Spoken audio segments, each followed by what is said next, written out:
Donc bonjour à tous, donc bienvenue dans cette nouvelle vidéo où nous allons continuer la présentation des énergies du zodiaque pour avancer en conscience dans le souffle de l'âme.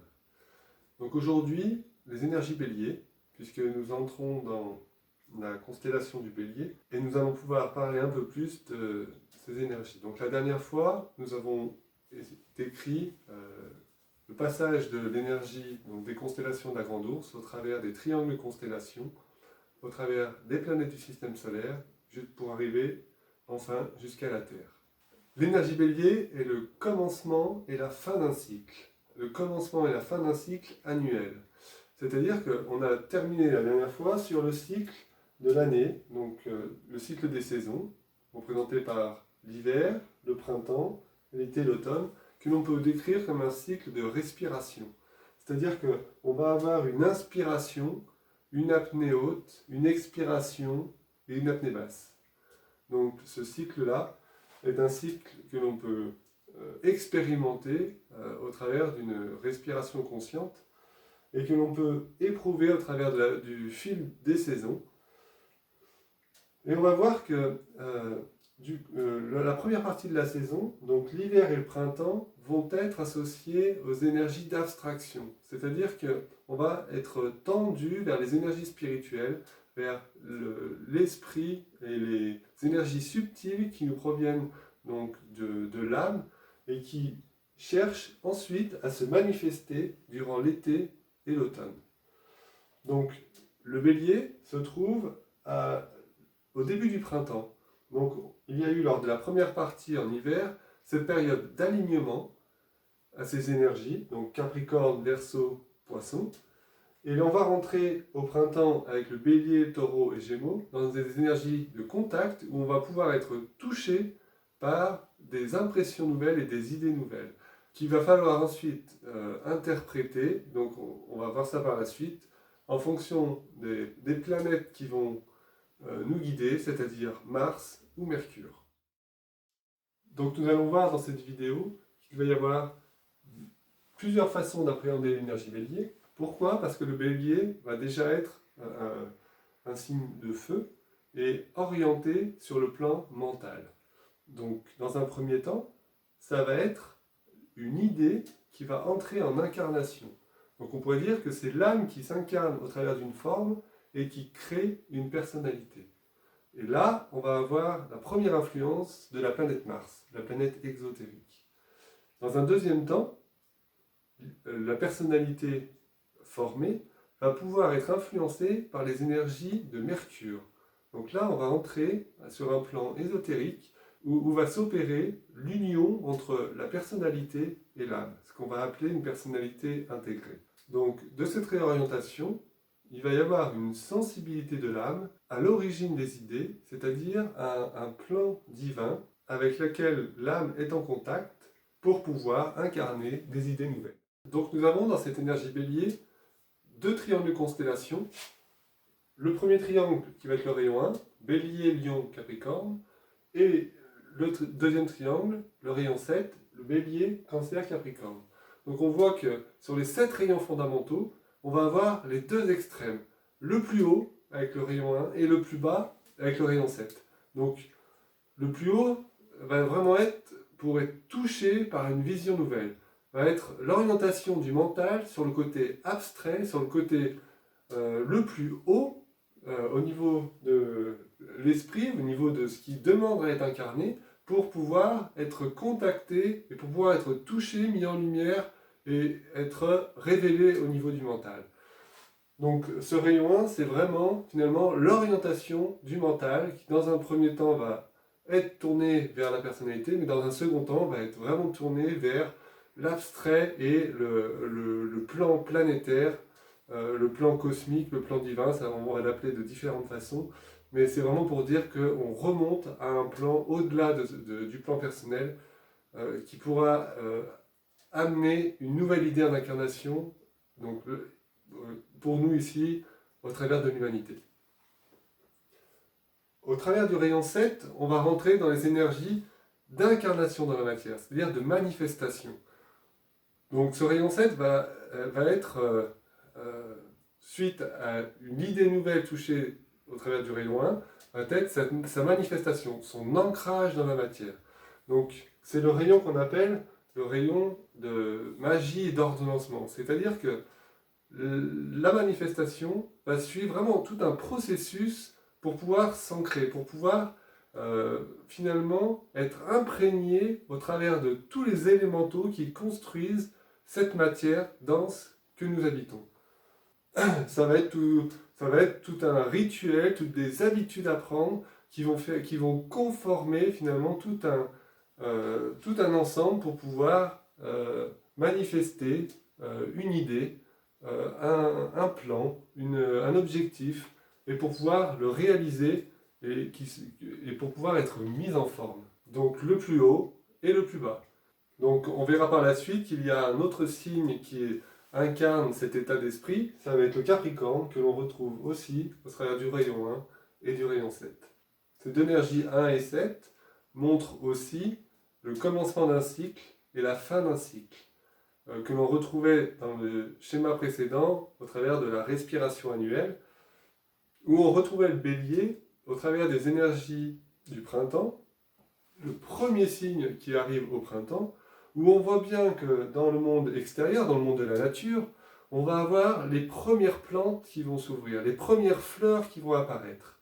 Et donc là, on a vraiment cette signification que, au niveau de la matière, les premières sources s'ouvrent et du coup sont l'expression d'une nouvelle idée pour l'année à venir. Elles montrent finalement cette nouvelle beauté, l'émergence de la vie dans la matière. Et on a vraiment, du coup, au travers de cette plante, du coup, la manifestation de cette première semence nouvelle qui émerge. Donc, à la fois une vision nouvelle, une fleur nouvelle, et à la fois une manifestation de cette nouvelle semence. Donc, la première question qu'il va falloir se poser, c'est quand les énergies béliers vont toucher un individu, c'est où se situe l'individu du point de vue de l'évolution de la conscience. Donc, est-ce qu'on va avoir une personne qui est dans le développement de soi et qui cherche, à travers le développement du mental, à construire sa personnalité, avoir un plan de carrière, avoir un projet personnel, un projet familial ou un projet d'entreprise? Est-ce que l'activité va tourner autour de soi et va essayer d'intégrer une personnalité?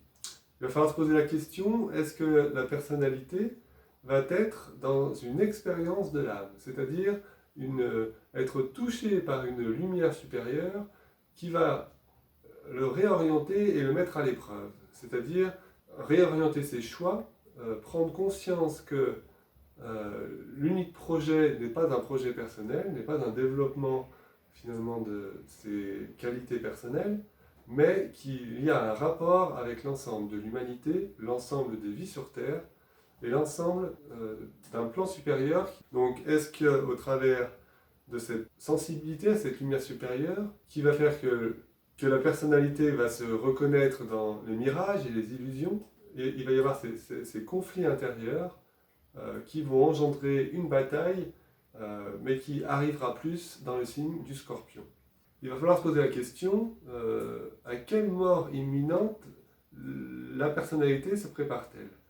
Et au travers de cette mort, quel état de conscience cherche à naître? Donc on voit qu'avec l'énergie bélier, nous sommes en rapport avec les énergies de mort et de renaissance, à un nouvel état de conscience, aux énergies de fin, avec le rayon 7, et aux énergies de commencement, du rayon 1. Et on voit qu'il y a sans cesse un cycle qui a lieu dans ce signe. Donc, au travers de la planète exotérique, il va y avoir une orientation de la personnalité à se construire par le développement de l'intellect et le développement de la sensibilité. Mars va engendrer une personnalité qui est très, très réactive, très impulsive, et qui va récupérer des idées pour en faire un idéal personnel. Et ce qui va amener finalement ce dynamisme et cette mise en avant qui est sans cesse renouvelée. Donc Mars engendre une personnalité qui pense, qui agit pour conquérir, c'est-à-dire pour avoir toujours plus. On est vraiment dans une élaboration des idées et une construction sans cesse de nouvelles formes, pour pouvoir exister toujours plus en acquérant toujours plus de choses. On va aussi avoir tendance à chercher à manipuler son entourage pour pouvoir assouvir ses désirs, pour pouvoir répondre finalement à l'idéal auquel on souhaite donner vie et incarnation. Donc on va pouvoir tomber au niveau du mental dans un orgueil, c'est-à-dire qu'il y a tellement cette tension en rapport avec des idées nouvelles que l'on ne va pas pouvoir en démordre et on va chercher vraiment à imposer autour de soi ce qui nous paraît être essentiel. Donc dans cette phase-là, le mental assure vraiment la direction. Donc du coup, la personnalité est vraiment construite et sait gouverner tous ses corps pour pouvoir arriver à un but bien précis. Il va y avoir le développement de l'intellect, le développement du mental concret, pour pouvoir intégrer ces trois corps, le corps physique, le corps émotionnel et le corps mental, pour qu'ils fonctionnent comme un tout, comme un ensemble. Et là, on va avoir une personnalité qui va pouvoir commencer à rayonner dans le monde et être une expression d'une individualité, car il est porteur de ses propres idées, de ses propres convictions, de ses propres idéaux, et est en mesure de les affirmer dans le monde. Donc là, c'est vraiment le niveau exotérique qui va être représenté en bélier par Mars, associé au rayon 6. Donc c'est le rayon de l'idéalisme, de la dévotion. Donc on est vraiment dans la récupération d'une idée pour en faire un idéal personnel. Donc là, c'est j'y vais bon train, je vais foncer parce que du coup j'ai une idée en tête et j'en démords pas.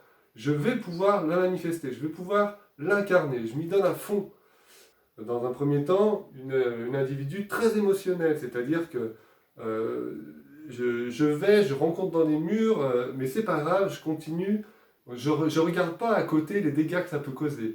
C'est vraiment, comme on dit, on a des œillères autour des yeux et du coup, on construit tant bien que mal. Donc dans un deuxième temps, les œillères vont commencer à tomber puisque finalement cette sensibilité au travers du rayon 6 va pouvoir nous ouvrir aux autres, on va être touché par l'impact qu'on va avoir sur autrui, et là, du coup, on va pouvoir s'ouvrir à l'ensemble de l'humanité.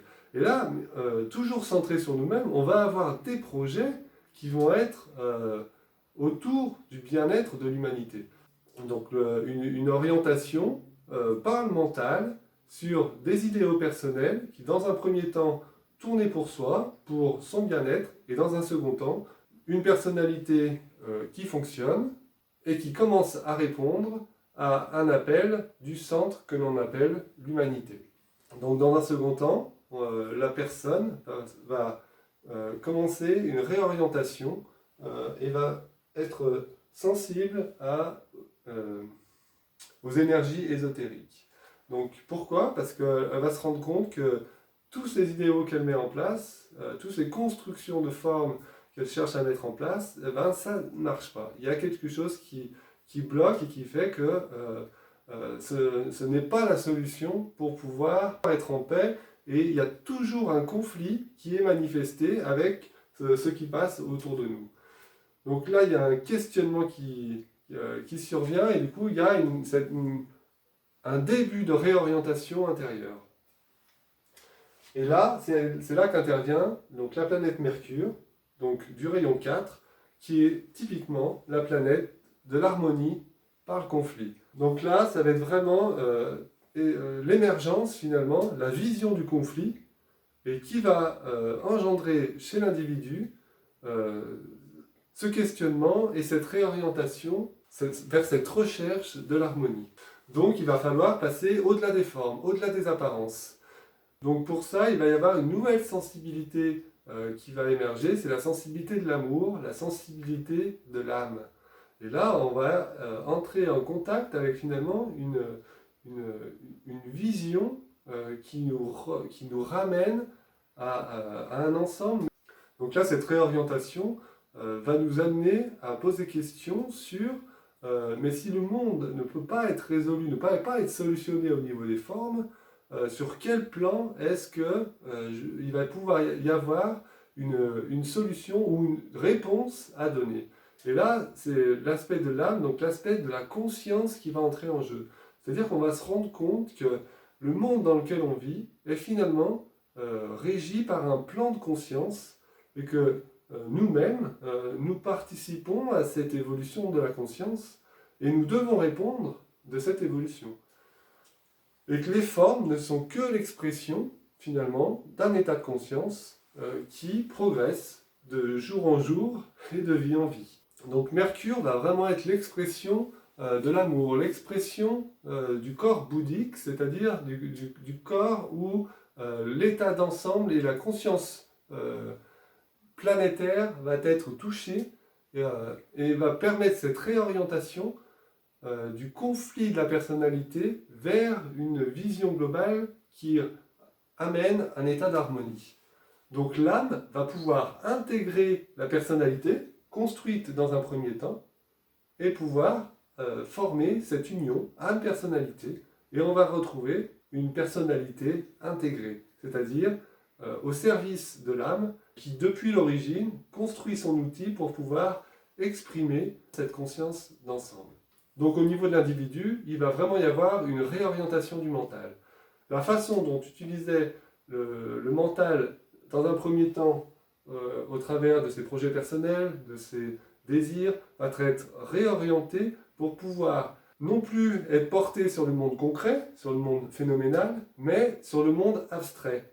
Donc pour bien comprendre ce retournement, cette réorientation, il faut comprendre le mental comme finalement un poste radio où on est à la fois émetteur et à la fois récepteur. Et dans cette réception, on ne va plus être dans la réception d'idées concrètes, mais dans la réception d'idées abstraites. C'est-à-dire que au lieu de tourner notre antenne vers le bas, vers le monde des formes, vers le monde matériel, on va le retourner vers le haut, vers le monde de l'âme, vers le monde abstrait, d'où émergent toutes les idées qui vont engendrer des manifestations nouvelles. Donc ce juste emploi du mental va demander un silence intérieur, va demander finalement un calme émotionnel, une ferme orientation au niveau mental pour pouvoir être à l'écoute de ces idées d'ensemble qui imprègnent un monde dont on n'a aucune connaissance, dont on n'a aucune expérience. C'est dans cette nécessité de reconnaître l'amour qui gît sous les événements du temps que l'on va se mettre à méditer, que l'on va chercher ce calme intérieur pour être touché, imprégné par ce qui est émergent dans la conscience et qui finalement oriente notre pensée par la suite pour la construction de nouvelles formes.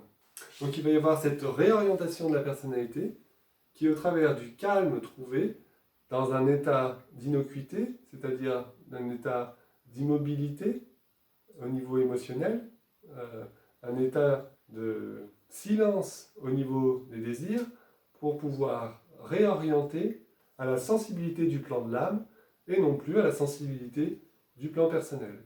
Donc on va bien avoir finalement dans un premier temps, au niveau exotérique, un dynamisme au niveau des formes, ce que l'on voit au printemps, c'est-à-dire l'émergence du soleil, l'émergence de toute la végétation. Et nous, en tant que personnalité, eh ben, c'est pareil, c'est la même agitation. C'est-à-dire on va courir dans tous les sens et on va vouloir faire plein de nouvelles choses. Et dans un deuxième temps, on se rend compte que c'est une réorientation vers un plan d'amour qui nous est demandé.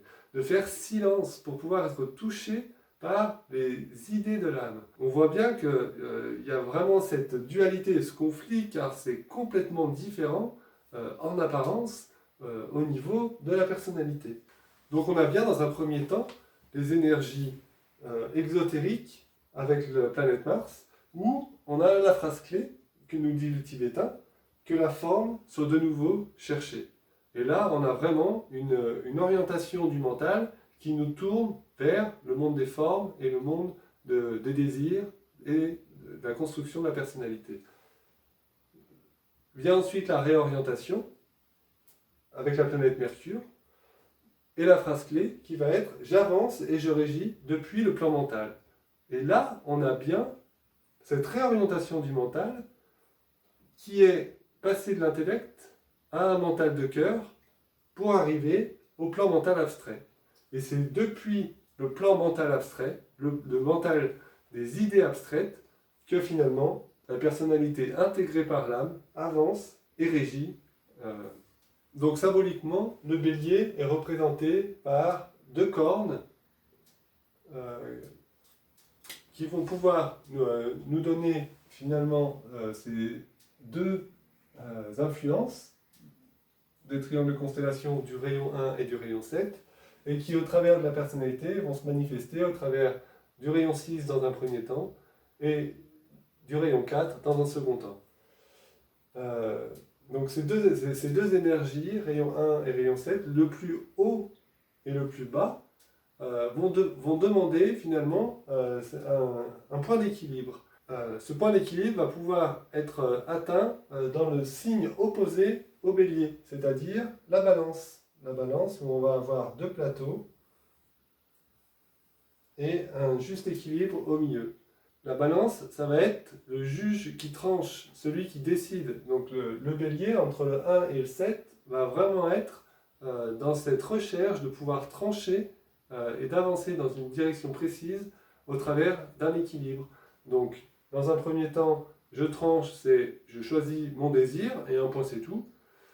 Dans un second temps, je tranche, c'est je réoriente mon désir, je trouve le calme intérieur et je réponds de l'avancée de l'âme. Donc pour terminer, je vous indique que les énergies bélier, donc ce sont les énergies de contact spirituel au niveau du printemps. L'énergie bélier est la première énergie du printemps, suivie par le taureau et le gémeaux. Ces trois signes printaniers marquent trois grandes fêtes spirituelles. Donc la première du bélier, la fête de Pâques. La seconde, le taureau, la fête du Vésac. La troisième, en gémeaux, la fête de l'humanité. Ces trois fêtes sont trois rendez-vous au moment de chaque pleine lune de ces énergies pour pouvoir être touché par les énergies de l'âme, pour pouvoir être en contact avec ces énergies, qui permettront de nous inscrire en conscience dans le souffle de l'âme, dans le plan d'unité. Donc rendez-vous le 28 mars pour cette méditation de pleine lune, pour cette fête de Pâques.